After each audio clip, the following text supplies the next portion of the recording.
تو سزا کہاں ملنے والی ہے برے اعمال کی؟ وہ تو جہنم میں. سزا کہاں ملے گی؟ وہ تو قبر میں.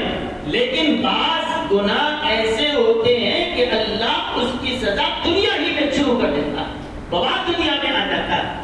احادیث کریمہ کی طرف جائیں تو احادیث شریفہ میں ملتا ہے بعض گناہوں کا تذکرہ کیا گیا کہ وہ گناہ وہ ہوتے ہیں کہ اللہ تعالیٰ اس کی سزا کو آخرت تک یا قبر تک اس کو ملتوی نہیں کرتا، اس کا وبال دنیا ہی میں آ جاتا ہے. اس میں ایک گناہ ماں باپ کی نافرمانی کرنا، ماں باپ کی نافرمانی کرنا، ماں باپ کا دل دکھانا، ماں باپ کی نافرمانی کرنا، یہ وہ گناہ ہے اللہ کے حبیب علیہ السلام فرماتے ہیں دوسرے گناہوں کی سزا اللہ چاہتا ہے تو مؤخر کرتا ہے، ڈیلے کرتا ہے، بعد میں دے گا. لیکن ماں باپ کی نافرمانی یہ ایسا گناہ ہے کہ قبر کا اور جہنم کا عذاب اپنی جگہ ہے، لیکن اس کا وبال اللہ دنیا ہی میں ڈال دیتا، دنیا ہی میں. اسی لیے کہا گیا کہ بنی اسرائیل میں ایک شخص تھا، وہ بڑا ظالم تھا، اپنے باپ کو مارتا تھا، گالیاں دیتا تھا، اور باپ بیچارہ زبان بند کر کے منہ مرا زبان بند کر کے رہتا. بیٹا گالیاں دیتا، یہ سر جھکا کے کھڑتا. بیٹا اس کو ڈنڈے لے کے مارتا، یہ خاموش بیٹھتا تھا، صبر کرتا تھا. ایک دن کسی وجہ سے بیٹا آپے سے باہر ہوا اور باپ کو پکڑ کے گالیاں دیا اور ڈنڈے سے پیٹتا گیا، اور غصے میں تھا، اس کو کپڑے پکڑ کے گھسیٹتا ہوا باہر لے گیا.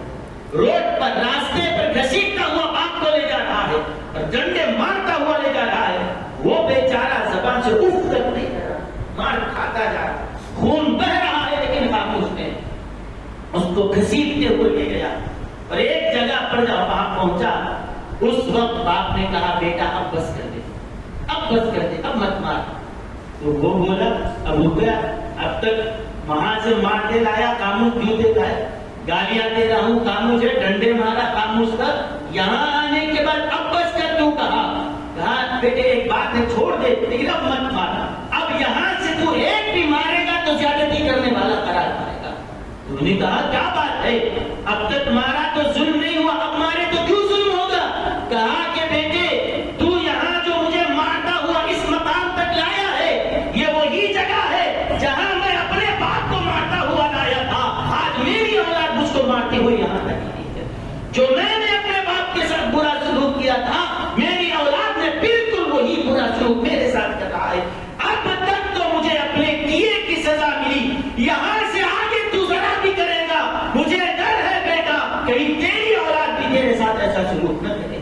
اس ضرور تھا، کیونکہ یہ ماں باپ کو ستانا، ان کا دل دکھانا، یہ ایسی نافرمانی، ایسا گناہ ہے کہ اللہ تعالیٰ دنیا ہی میں اس کی سزا دے دیتا ہے، دنیا ہی میں اس کی وقت کا وبال آ جاتا ہے. آج لوگ جا جا کر کہتے ہیں کہ لوگ حضرت ہمارے لیے دعا فرمائیے، مولانا ہمارے لیے دعا کیجیے، اور دعا نہ جانے کیا کیا کس کس سے دعاؤں کی گزارشیں کرتے ہیں.